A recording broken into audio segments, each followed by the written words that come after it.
नमस्कार, स्वागत है आपका हमारे चैनल द न्यूज पर। मैं हूं आपके साथ शेरिन।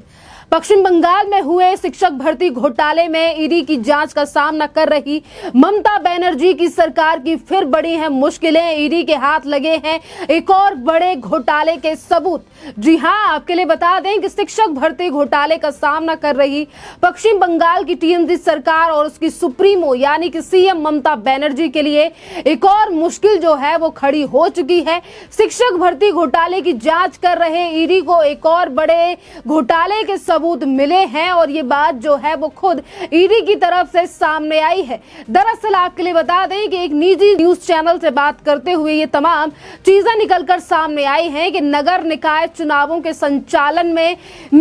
स्कूलों में मजदूर, सफाई कर्मी, चपरासी, एम्बुलेंस अटेंडेंट, ड्राइवर, बढ़ई, सैनिटरी असिस्टेंट और डंपर पदों पर भर्ती के लिए 4-4 लाख रुपए की रिश्वत ली गई है। तो वहीं दूसरी तरफ असिस्टेंट इंजीनियर के पद पर भर्ती के लिए 5 लाख रुपए की घूस लिए जाने के सबूत जो हैं वो ईडी के लिए मिले हैं। यानी कि ममता बनर्जी की सरकार जो पहले से ही 2 बड़े घोटालों को लेकर जांच का सामना कर रही है, जिसमें पार्थ चटर्जी के साथ साथ पता नहीं कितने ही लोगों की गिरफ्तारी जो है वो ईडी कर चुकी है। शिक्षक भर्ती घोटाले को लेकर, जिस भर्ती घोटाले में शिक्षकों को नौकरी दी गई थी जो काबिल भी नहीं थे, उन्हें भी पैसा और जेवर लेकर जो है वो नौकरी दी गई थी। उन्हीं तमाम मुद्दों पर घिरी हुई आज टीएमसी सरकार के सामने ये बड़ी मुश्किलें हैं। तो वहीं तीसरी तरफ अगर बात करें तो अभिषेक बनर्जी का और उनकी पत्नी की वैसे ही मुश्किलें बड़ी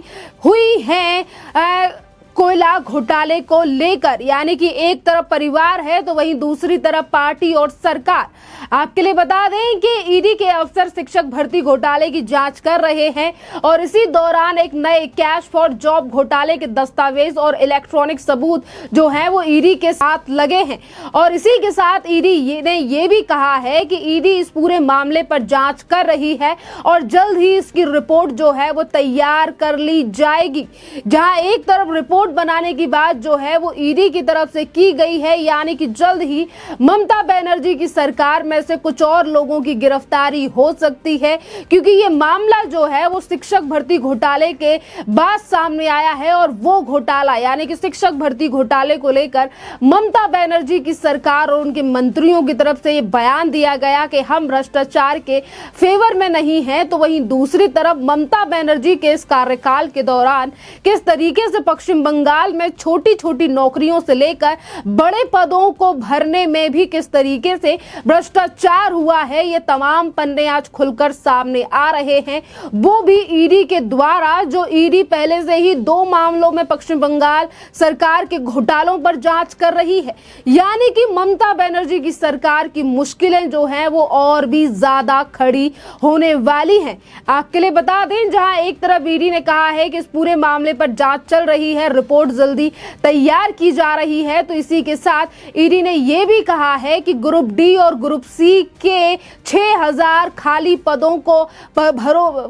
6000 पदों को भरने का मामला है। और ईडी के मुताबिक बंगाल के 60 नगर निकायों में से इन पदों पर भर्ती के लिए 2014 से लेकर 2015 में घूसखोरी चल रही थी। और इन नगर निकाय चुनावों में कंचरापाड़ा, न्यू बैरकपुर और करमाहिटी और टीटागढ़ा और बारा नगर और हाली शहर और दक्षिण एकदम, उत्तर एकदम वगैरह भी शामिल हैं। और इसी के साथ हम आपको बता दें कि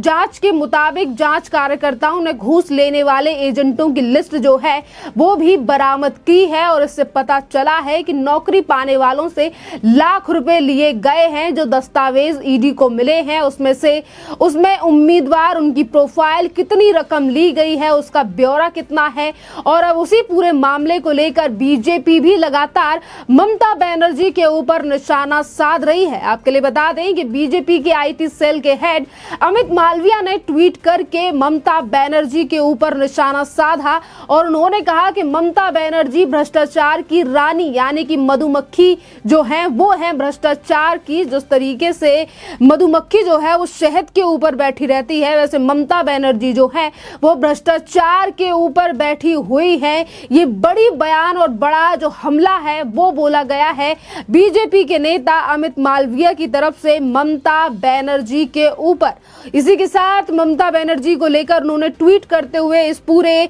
घोटाले की जानकारी भी दी है और उन्होंने लिखा है कि एक और कैश फॉर जॉब घोटाले में ये सामने आया है कि लेबर, स्वीपर, चपरासी, एम्बुलेंस अटेंडेंस, ड्राइवर, मिस्त्री, सैनिटरी असिस्टेंट, डंपर ऑपरेटर के लिए 4-4 लाख रुपए और क्लर्कों, शिक्षक भर्ती और नगर पालिका संचालक, स्कूलों में पाइपलाइन निरीक्षक, सहायक के लिए 5 लाख रुपए और उप सहायक अभियंता के लिए 6 लाख रुपए और पश्चिम बंगाल में नगर पालिकाओं और नगर निगमों के समूह में डी और समूह सी की सेवाओं के तहत पदों के लिए ये जो है वो 4 दर 4 भ्रष्टाचार हुए हैं। ये जो आज अमित मालवीय की तरफ से निशाना साधा गया है, अब देखना अहम रहेगा कि ममता बनर्जी और उनके मंत्रियों का इस पूरे मामले को लेकर क्या कहना होगा, क्योंकि शुरुआत में ममता बनर्जी हर भ्रष्टाचार को लेकर यही कहती हैं कि हमें फंसाने की कोशिश की जा रही है या फिर केंद्र सरकार के अधीन काम करने वाली एजेंसियां हमारी सरकार को डराने का प्रयास कर रही हैं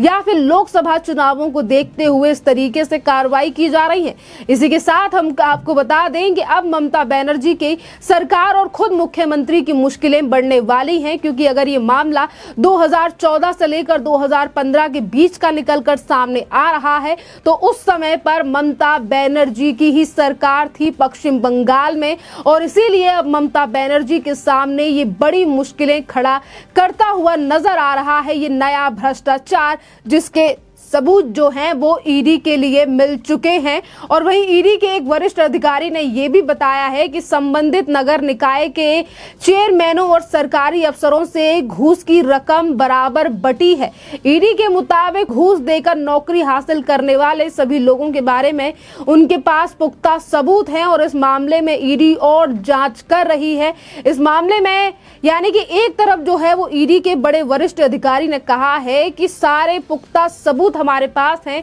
तो वहीं दूसरी तरफ टीएमसी के ही जो सांसद हैं सौगात राय ने भी इस पूरे मामले पर एक चैनल से बात करते हुए कहा है कि अगर ईडी के पास सबूत हैं तो ईडी को सार्वजनिक करने चाहिए, वो जांच कर रही है और दोषियों को गिरफ्तार करे ईडी। हमने और सीएम ममता बनर्जी ने तो पहले से ही दोषियों को गिरफ्तार कराया है, यानी कि पहले वाले मामलों में। आज अगर ममता बनर्जी सरकार की लगातार मुश्किलें बढ़ती हुई नजर आ रही हैं तो उनके सांसद ये कह रहे हैं कि हमने पहले भी कई गिरफ्तारियां कराई हैं। दरअसल ये बात हो रही है कुछ दिन पहले, यानी कि 1 साल होने वाला है और वो घोटाला है शिक्षक भर्ती घोटाला, जिसमें गिरफ्तारी हुई थी पार्थो चटर्जी की। पहले ममता बनर्जी ने अपने नेता पार्थो चटर्जी को बचाने का प्रयास किया और जिस तरीके से ईडी की तरफ से कई जो जांचें हैं वो की गई, छापेमारी की गई और जब करोड़ों का कैश पार्थो चटर्जी के अन्य घरों से बरामद हुआ,